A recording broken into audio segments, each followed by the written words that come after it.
موت کے بعد کی زندگی، اس کے نہ ہونے کی کوئی دلیل ہے اور نہ ہونے کی کوئی دلیل، عقل اس سے عاجز ہے. لیکن اگر اللہ کہہ دے کہ میں زندہ کروں گا، اللہ کہے، قسمیں اٹھا کے کہے کہ میں لازمی زندہ کروں گا، ایک جگہ نہیں کہہ رہا، بار بار تورات میں بھی، انجیل میں بھی، تمام آسمانی کتابوں میں. عیسائی یہودیوں سے ہمارا کتنا اختلاف ہے، ایک بات پہ سب مشترک ہیں. تمام پیغمبروں نے ایک بات کی دعوت دی، ان الساعۃ لآتیۃ لا ریب فیہا، قیامت لازمی آئے گی اور اللہ مردوں کو دوبارہ زندہ کرے گا. وَأَنَّكَ تَبْعَثُ مَن فِي الْقُبُورِ، جو قبروں میں پڑے ہوئے ہیں ان کو اللہ زندہ کرے گا. یہ بات اگر اللہ کہہ دے جس نے کائنات کو بنایا ہے تو پھر تو مانا جائے گا کہ نہیں مانا جائے گا؟ پھر اللہ خود نہیں کہہ رہا، پیغمبروں کے ذریعے کہہ رہا ہے. اور پیغمبروں کا برحق ہونا، سچا ہونا دلیل سے نہیں، براہین قاطعہ، اتنے دلائل کے انبار لگا دے، اتنے انبار لگا دے ان کے سچے ہونے کا کہ اس کا انکار کرنا ممکن نہ ہو. محمد صلی اللہ علیہ وسلم کے سچے ہونے کی ایک دلیل نہیں ہے، دلائل کے انبار ہیں، اتنے دلائل ہیں. آپ جو کتاب لے کر آئے ایک حرف بھی اس میں تحریف نہیں ہوئی. اس کتاب کی تعلیمات پڑھو، نبی صلی اللہ علیہ وسلم کی اپنی سیرت، آپ کی تعلیمات، آپ کی موٹیویشن کتنی پاورفل. 1400 سال پہلے آپ نے آرڈر دیا 5 نمازیں پڑھو. آج بھی دنیا میں کروڑوں لوگ 5 ٹائم نماز پڑھتے ہیں، حالانکہ نہ کوئی اسکالر تھے، نہ کسی یونیورسٹی سے فارغ تھے. دنیا میں کسی کو اتنا فالو نہیں. ابھی حج کیا ہے، 30 20 50 لاکھ روپے لوگ خرچ کر کے جا رہے ہیں. کر کیا رہے ہیں؟ کنکریاں مار رہے ہیں، وہاں جا کے بیت اللہ کا طواف کر رہے ہیں. 1400 سال پہلے اتنی پاورفل موٹیویشن خدا کی قسم کسی جھوٹے کے پاس نہیں ہو سکتی. اس کے لیے سچا ہونا ضروری ہے. جھوٹے لوگوں میں اتنی پاورفل موٹیویشن نہیں ہوتی، اتنی بڑی تعداد. اور جو مذہب پیش کیا وہ کتنا خاندانی مذہب، جس میں صفائی نصف ایمان ہے، جس میں حلال کھانے کا حکم ہے. آج پوری دنیا کو آپ کمپیئر کر لو اسلام سے، تباہ ہو گئے، فیملی سسٹم تباہ کر دیا انہوں نے. تو ایک ایک حکم کو دیکھنا شروع کرو آپ. یہ تو ایک الگ ٹاپک ہے، نبی صلی اللہ علیہ وسلم کے نبوت کے دلائل کیا ہیں، سچے نبی ہونے کے. حدیثیں دیکھو کیسی محفوظ کی ہیں بھائی. اللہ نے آپ کو نبی بنایا اور آخری نبی، اور اللہ نے کہا کہ یہ جو کہیں گے وہ یہ نہیں کہیں گے. وہ کون کہہ رہا ہے؟ میں. تو اب اللہ کے ذمہ تھا نا آپ کی باتوں کو محفوظ کرتے. کیا خیال ہے اگر آپ سچے نبی نہ ہوتے تو اللہ محفوظ کرتا؟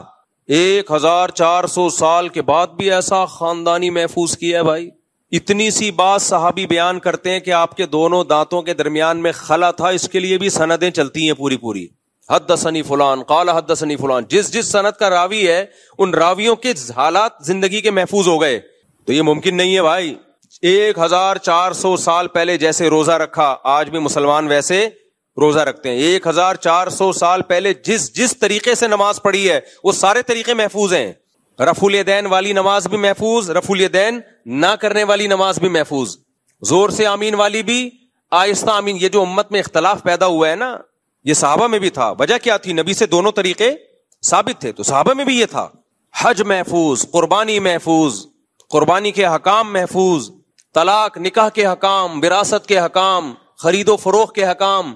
بھائی اس کے لیے تو کوئی بہت بڑا اسکالر ہونا چاہیے جس نے کوئی ایسا سسٹم دیا ہو جو آکسفورڈ یونیورسٹی سے پڑھا ہوا ہو بھائی، یا کوئی بہت بڑی یونیورسٹی اس زمانے میں ہو. نا امی، ایک ایسے معاشرے میں پیدا ہوئے، نحن قوم امیون، جو سب کے سب امی تھے. نظام دے کے چلے گئے بھائی. 1920 میں خلافت عثمانیہ کا خاتمہ ہوا ہے.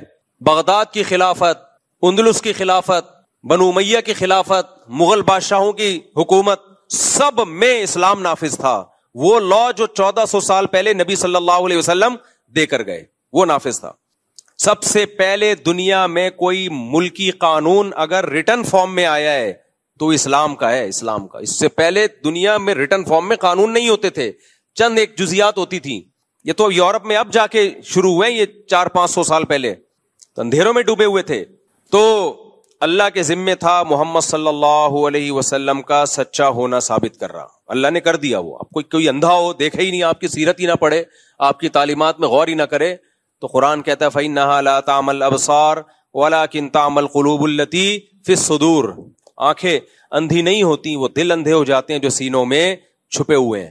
تو اب اگر محمد صلی اللہ علیہ وسلم اللہ کا کلام پیش کر رہے ہیں، خود بھی دعویٰ کر رہے ہیں کہ موت کے بعد زندگی ہے، اور صرف وہ دعویٰ برائے دعویٰ نہیں ہے, آپ کی پوری زندگی بھی اسی دعوے کے حساب سے ہے. یعنی آپ نے اگر موت کے بعد ایمان کا حکم دیا تو سب سے پہلے خود ایمان لے کر آئے. آپ کی پوری زندگی بتاتی ہے, آپ کی سیرت بتاتی ہے, اسی کے مطابق آپ نے زندگی بھی گزاری. پھر اگر وہ دعویٰ کریں اور قرآن کہے کہ موت کے بعد زندگی ہے تو گواہ سے ثابت بولو ہو گیا. اب اگر اس گواہ کا دعویٰ عقل کے خلاف ہو تو ہم رد کریں گے. تو عقل کے خلاف کے لیے دلیل چاہیے جو کسی کے پاس نہیں ہے. جیسے میں نے کورٹ میں گواہوں سے ثابت کر دیا کہ انہوں نے 1 لاکھ روپے لیے ہیں, گواہوں نے بیان دیا. اب جج کہہ رہا ہے کہ یہ دعویٰ خلاف عقل ہے, تو میں کہوں گا جج صاحب آپ ثابت کر دو کہ عقل کے خلاف ہے, تو میں ان گواہوں کا جو سرٹیفکیٹ ہے نا, کیریکٹر سرٹیفکیٹ, وہ کینسل کرواؤں گا جا کے. آپ ثابت تو کرو نا. اب جج بیٹھا ہوا ہے ثابت نہیں کر رہا. تو قرآن کہتا ہے موت کے بعد دوبارہ زندگی ہے.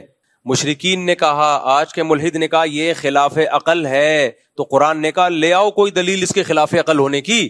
ڈاروین آیا, وہ دلیل لے کر آیا بندر سے ہم بنے ہیں, یہ ایسے ایوالو ہو کے بنے ہیں. 200 سال ہو گئے, وہ نظریہ ہی ہے, اب تک دلائل سے ثابت نہیں ہوا. تبھی قرآن نے کہا ان کے پاس کوئی دلیل نہیں ہے اس دعوے کی. اب سمجھ میں آیا قرآن ان سے دلیل کیوں مانگ رہا ہے, کیونکہ ہمارے پاس تو دلیل ہے, اس دلیل کے غلط ہونے کے لیے اب آپ کو دلیل پیش کرنی پڑے گی. کوئی دلیل نہیں ہے. ہاں یہ ایک ضرور ہے کہ یہ بات ایک اچھمبے کی معلوم ہوتی ہے. اس کی مثال ایسے ہے, دوبارہ شاکر بھائی پہ آتے ہیں. اشکال کو مضبوط کرنے کے لیے پہلے مثال دو نا, پھر اشکال سمجھ میں آ جاتا ہے. لوگوں کی عادت ہوتی ہے پہلے بات کرتے ہیں پھر مثال دیتے ہیں. میں بعض دفعہ مثال پہلے دیتا ہوں, اس سے سوال آسانی سمجھ میں آ جاتا ہے. اب میں نے 1 لاکھ روپے کا ان پہ دعویٰ کیا اور میں نے گواہوں سے ثابت کر دیا بھائی انہوں نے 1 لاکھ روپے لیے. آئندہ شاکر بھائی یہاں کم از کم نہیں بیٹھیں گے. بیٹھیں, مجھے تو خوشی ہوتی ہے آپ کے یہاں بیٹھنے سے. میں نے ثابت کر دیا جی 1 لاکھ روپے میں نے ان کو دیے. جج نے کہا کہ بھائی یہ تو خلاف عقل ہے. میں جج سے کہوں ثابت کرو, جج ثابت نہیں کر سکا. میں کہا بھائی میں تھا بھی پاکستان میں وغیرہ وغیرہ, کوئی آپ ثابت کریں کہ میں ملک سے باہر تھا, اس وقت میں تھا ہی نہیں جب جو گواہ دعویٰ کر رہے ہیں. تو خلاف عقل ثابت ہوگا تو گواہوں کا جھوٹا ہونا ثابت ہو جائے گا. آئندہ کے لیے ان سے میں دوستی ختم کر دوں گا. ایسی کی تیسی تمہاری, یار جھوٹ بولتے ہو تم. جج کہہ رہے نہیں خلاف عقل نہیں ہے, لیکن کامن سینس کے بہرحال خلاف ہے. کامن سینس کے خلاف ہے. کیوں بھائی خلاف کیوں ہے؟ یار شاکر بھائی کروڑ پتی آدمی ہے, وہ آپ سے 1 لاکھ روپے کیوں لے گا؟ یہ عقل میں آنے والی بات بولو نہیں. آج تک کبھی ایسا ہوا نہیں کروڑ پتی آدمی نے ہزاروں پتی یا لاکھوں پتی آدمی سے, یہ وہ پتی نہیں ہے جو انڈیا میں پتی شوہر کو بولتے ہیں, تو وہ کیوں آپ سے 1 لاکھ روپے لے گا؟ اس کے پاس پیسے کی کمی نہیں ہے, کیوں لیں گے آپ کو 1 لاکھ روپے؟ یہ کھوپڑیچ آنے والی گل ہے نہیں ہے, کھوپڑی میں نہیں آئے گی یہ بات. یہ عقل سے خلاف تو نہیں ہے, امکان تو ہے, لیکن خود سوچو یار کیسے پاسبل ہے یار. 1 لاکھ روپے آپ سے لیں گے اور کوئی نہیں ملا ان کو محلے میں, آپ کے اپنے خرچے کم ہیں, وجہ کیا ہے لینے کی؟ کوئی ضرورت ہے تو ان کے پاس تو بینک میں دیکھو اتنا پیسہ پڑا ہوا ہے, اس وقت دیکھو جب لے رہے تھے اس وقت بھی 1 کروڑ روپے پڑے ہوئے تھے. تو میں یہ کہوں گا ہاں یہ ایک عقل سے بالا تر ضرور ہے, یعنی ایک بظاہر مشکل ہے. تو یاد رکھو اس بیس پہ دعوے کو غلط کبھی نہیں قرار دیا جا سکتا, کیونکہ جب گواہوں سے ثابت ہو گیا کہ لیے ہیں تو مانا جائے گا بھائی, اس کی کوئی نہ کوئی تعویل کی جائے گی. ہو سکتا ہے یہ ہو گیا ہو سکتا ہے یہ ہو گیا. لیکن کمال ہے قرآن مجید پہ کہ مشرکین کے پاس جب کوئی دلیل نہیں تھی نا کہ ہم موت کے بعد دوبارہ زندہ نہیں ہو سکتے, اس کی کوئی دلیل تو ہے نہیں, تو انہوں نے کیا کہا؟ انہوں نے کہا کہ یہ عقل سے بہت بالا تر ہے, کامن سینس کے خلاف. اِذَا مِتْنَا وَكُنَّا تُرَابًا وَعِظَامًا أَإِنَّا لَمَبْعُوثُونَ, بلا مٹی ہو گئے, بوسیدہ ہڈیاں ہو گئے, سڑ گئے, گل گئے, کھوپڑی میں آتا نہیں ہے. آپ سمجھ میں آ رہی میں کیا کہنا چاہیے؟ ٹھیک ہے بھائی ہونے کو تو سب کچھ ہو سکتا ہے, نہیں آتا. یہ کوئی عقل مند آدمی نہیں مانے گا کہ یار گل سڑ گئے, کیڑے پڑ گئے, مٹی ہو گئے. من یحیی العظام, بلا کون ہے جو دوبارہ زندہ کرے گا بھائی؟ کون ہے یار؟ من یحیی العظام وہی رمیم, بلا کون زندہ کرے گا؟ شاکر بھائی کیوں لیں گے 1 لاکھ روپے؟ کیا ضرورت پڑ گئی ان کو؟ تو یہ عقل سے کے خلاف نہیں ہے, لیکن عقل سے بالا تر ضرور ہے. قرآن نے اس کا بھی جواب دیا کہ بے وقوفو, اس سے زیادہ کامن سینس کے خلاف کام ہوا ہے وہ تم نے مان لیا. شاکر بھائی چھوڑو, محلے میں شاکر بھائی سے بھی بڑا سیٹ ہے جس نے 1 لاکھ نہیں 50,000 قرضہ لیا تھا مفتی صاحب سے, اس کو تو تم بھی مانتے ہو, اور شاکر بھائی پہ اعتراض ہو رہا ہے کہ مفتی صاحب سے 1 لاکھ روپے قرضہ کیوں لے لیا. شاکر بھائی جس فیکٹری میں جاب کرتے ہیں اس کا سیٹ 50,000 لے کر گیا ہے, اور شاکر بھائی کے 1 لاکھ پہ تمہیں کیا ہو رہا ہے؟ اشکال ہو رہا ہے. وہ کامن سینس کے خلاف نہیں تھا, اس کو مان لیا, ہاں بھائی مفتی